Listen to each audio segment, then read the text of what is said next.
Welcome back to the Torque Test channel.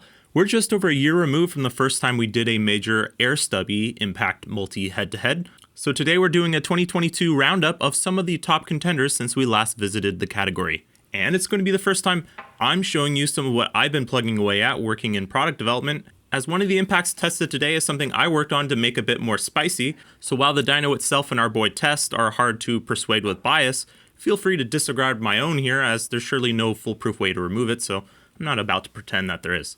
And lots of weird stuff and things we've never seen before coming up, like Twilight Zone stuff, so sit tight, should be good. We're starting in order of advertised torque today, which meant we were going to be starting with the Chicago Pneumatic, their newest stubby, which looked the part, but what showed up was their original sort of OG air stubby that one could say started this whole micro impact wave of recent years. But we still need a CP7732C, so we ordered that from another listing page, which Amazon flagged as some type of emissions equipment, I don't know, but couldn't ship it to California, so we sent it to our friend Philly Fix, who then shipped it to us. Long story short, here we have it. Two CP impacts to new and old generations. The new composite one is slightly shorter, which is always good, but also a bit chunkier for it than its aluminum older brother, and rated for 460 foot-pounds versus the previous gen's 450. Let's take a look at that, starting with our first test called working torque. Here's the $125 7732 versus the usually around $20 more expensive 7732C.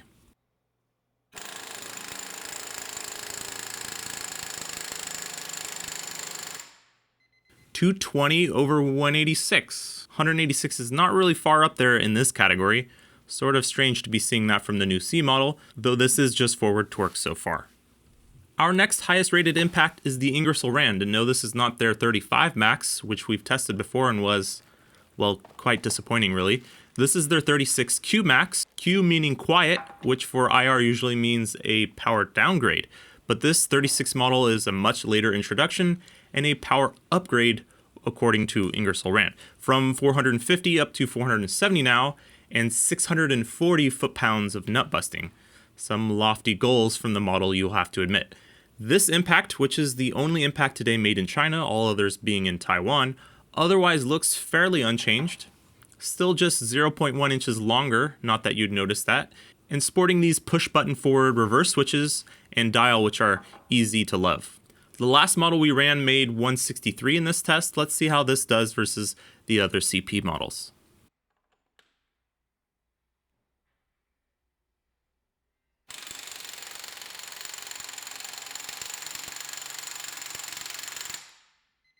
$217, okay, definitely moving in the right direction with this one compared to the 35 max so far, hoping to see more from it in subsequent runs. Our next impact in order of rating is the 1822 Nano V2, V2 for version 2. This one, along with the final impact that we're going to be testing today, were both borrowed from viewer Tom Callis in Illinois.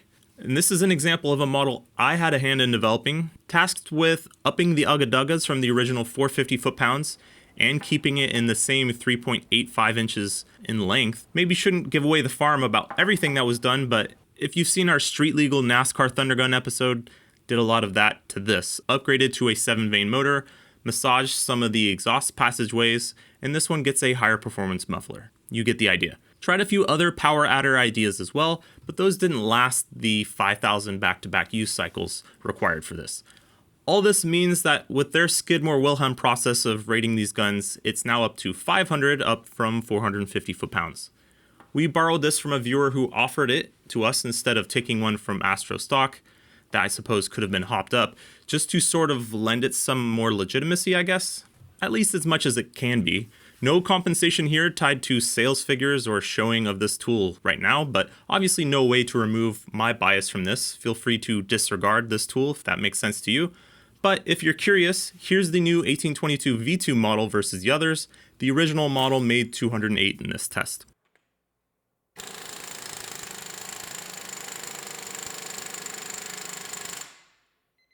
$231, the highest so far, but also the highest rated so far.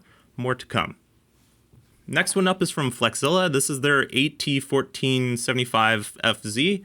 That's rated for 550 foot-pounds and is only sold with one of their air swivels coming along with it, which we found to be quite good in our past testing. This particular one we borrowed from our friend Ryan Casey, who works on stuff with us from time to time. Strictly from an opinion standpoint, one of my gripes with Flexzilla stuff is how impossible it is to keep clean. Not that tools need to be clean all the time, but this model we practically spit shined, and as soon as you pick it up, that neon green becomes mud real quick, just like their hoses. And well, yeah, Legacy, who owns Flexzilla, not known for making air tools like the rest of our options today, so was curious about this example.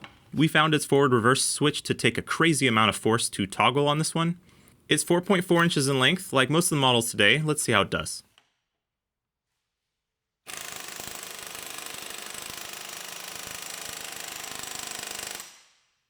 $172 foot-pounds, not off to a great start, but always a possibility of redemption on this channel. Last up is the Mac AWP050M. We also borrowed this one from Tom, who sent us the Nano. This one takes top honors in multiple categories in this Stubby battle. $355 list, so costs much more than any of the others, and 635 foot-pounds rated. That is a breakaway rating of torque, but in true Mac fashion, they don't advertise any other figures. And unlike with past models where we could fudge the math a bit by looking at other models, this same model sold under Proto, USAG, or Facom also don't advertise any other different numbers, just 635, which, let's face it, this 4.4 inch long thing ain't gonna make today, so that's gonna hurt it in our rankings. But what can it make in our first 5-second test?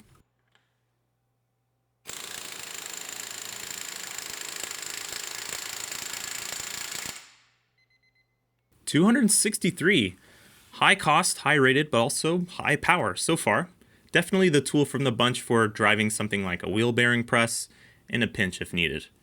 This is where things are going to get really weird though. Reverse, max torque, 90 psi while running, 10 seconds. We're going to show you the two CPs versus the newer Ingersoll Rand first.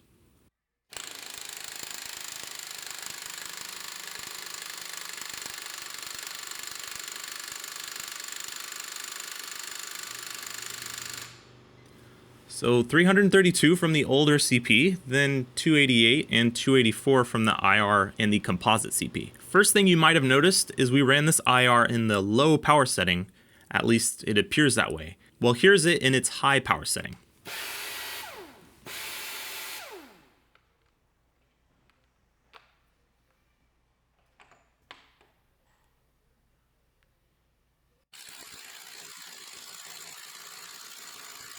Just 258 now. But you would agree that on the left, this appears to be low, and on the right, this is high, right? Just looking at the lines. Well, here's measuring RPMs in high.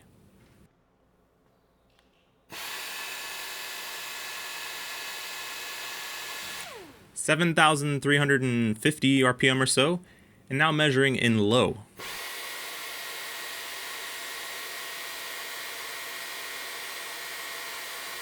Near 8100, 8050 or so. You can hear it as well.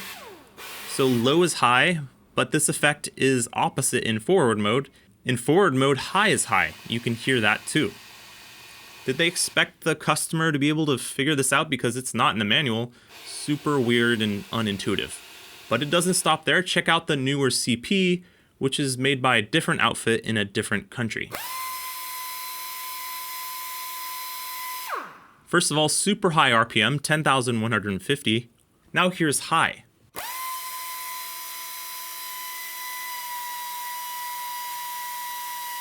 About 10,000 RPM, so nearly the same or lower.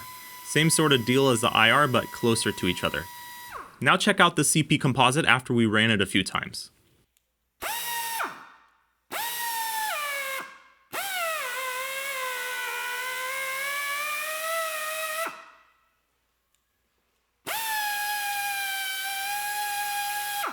She's dying, not always, but showing signs that the end is near. Suffering from that same sort of issue we saw in the Matco Stubby when we tested that, a tolerance issue where the air motor is rubbing against the end plate, even with plenty of pneumatic oil, causing it to bog down and even have a smell to it. We have other impacts to get to though, so let's move on for now. Here's the V2 Nano.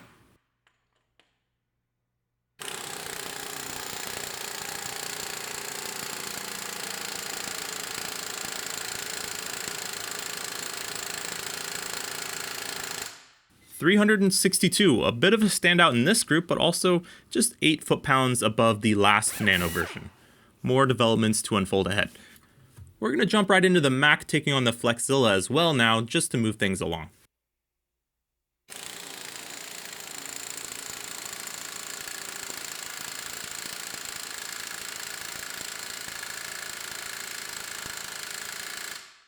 $289 for the Flexzilla, right in there with the newest IR and CP models, but $371 for the Mac, another impressive showing for that tool. In our last testing series called Best Case Scenario, things heat up quite a bit. And speaking of heating up, the higher line static pressure of 150 psi overcomes that new CP's friction issue, unlike what we saw with the Macco model. So let's see how it does versus the older CP and IR in its low setting but higher power configuration.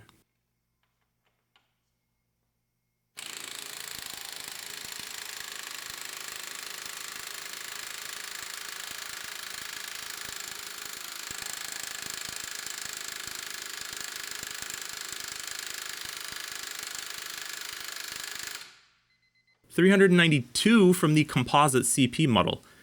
An erratic curve for sure, but this high RPM model really likes higher line pressure. Probably in our case to overcome this one's tolerance issues. Your mileage may vary. And the new IR continuing to surpass its old 35 Max twin, but still can't surpass a classic CP that's less coin, even when you figure out the IR's dial confusion. Here's the 1822 V2.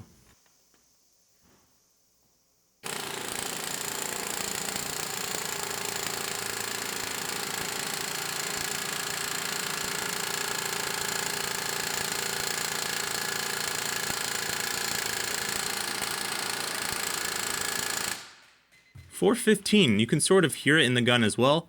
This one likes higher pressure and, well, the higher vane count motor was sort of designed to take advantage of the extra air pressure and flow. That's a good deal up on the previous version's peak of 382. Didn't hit 500, but then again, we never tried to replicate a traditional Skidmore Wilhelm on this channel, so we're sort of playing the same game with different equipment. Next up is the Flexzilla, that with this run earned itself a showing on its own.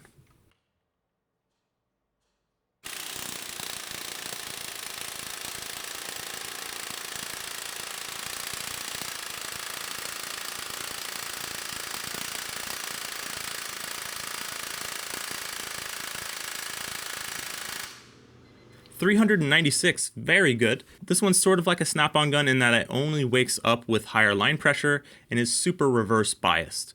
If you don't have 150 at the wall, this gun isn't going to do nearly as much as it might otherwise. Okay, last up is the Mac. Here's our last run.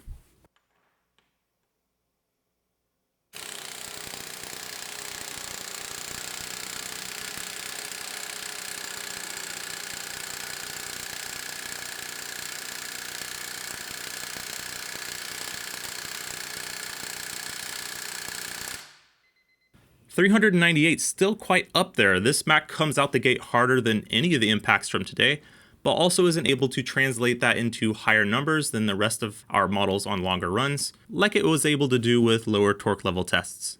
Well, we've thrown a lot of numbers and squiggly lines at you already. Let's summarize some things on our ranking.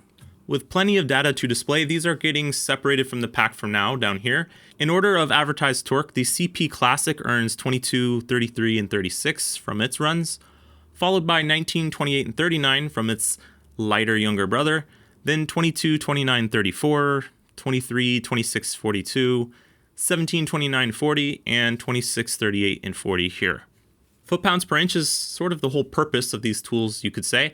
Compared to their peak torque scores, that makes for 80.9, 91.2, 73.9, 107.8, 90 even, and 90.5 foot-pounds per inch of tool length.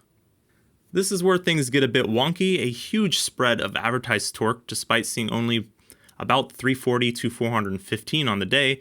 The Mac is going to get hosed for only advertising one figure, and that being 635. The Flexzilla, for instance, advertises a whole 800 foot-pounds of nut-busting torque, jeez, but just a comparatively modest 550 max torque, which is what we usually use here as we're not removing bolts. That's 79%, 85%, 72%, 83%, 72%, and 63%. Ouch. Power versus price wise, that's 43.8 points, 41.4, 34, 56.6, 47.1, and just 16.8 for the pricey Mac. That totals 294.7, 303.6 points, 264.9, 348.4, 295.1, and 274.3. Ordering these tools for the day thusly, but when you rank them versus everything Stubby that we've tested from Air and Cordless ever, that looks something like this.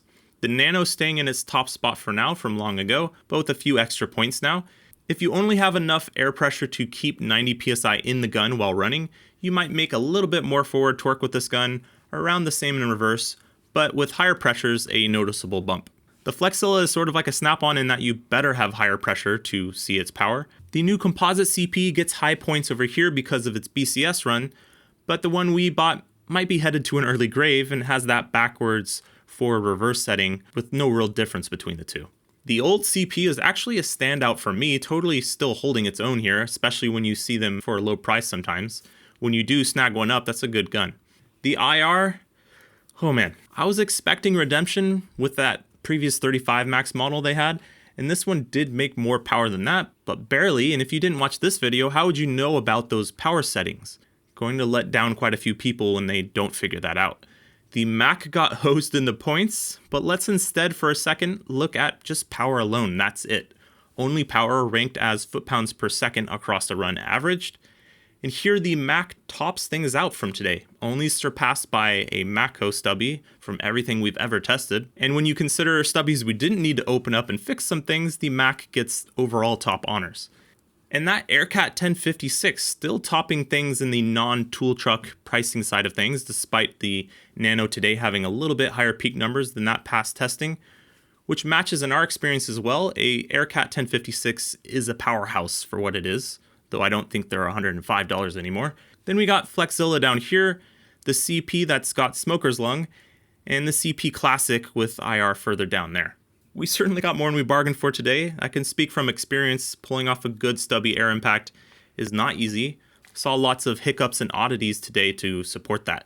But hopefully what we've done is provide you with a roadmap to be able to sort through some of the options out there and decide for yourself. This category of impact wrenches is not one that's going to do everything you throw at it. It shouldn't be your only impact, for instance, but we can at least show you the ones that within this category do seem to bring the beans. Appreciate you joining us on this. Click subscribe to see more stuff like this if you're so inclined. And thanks for watching.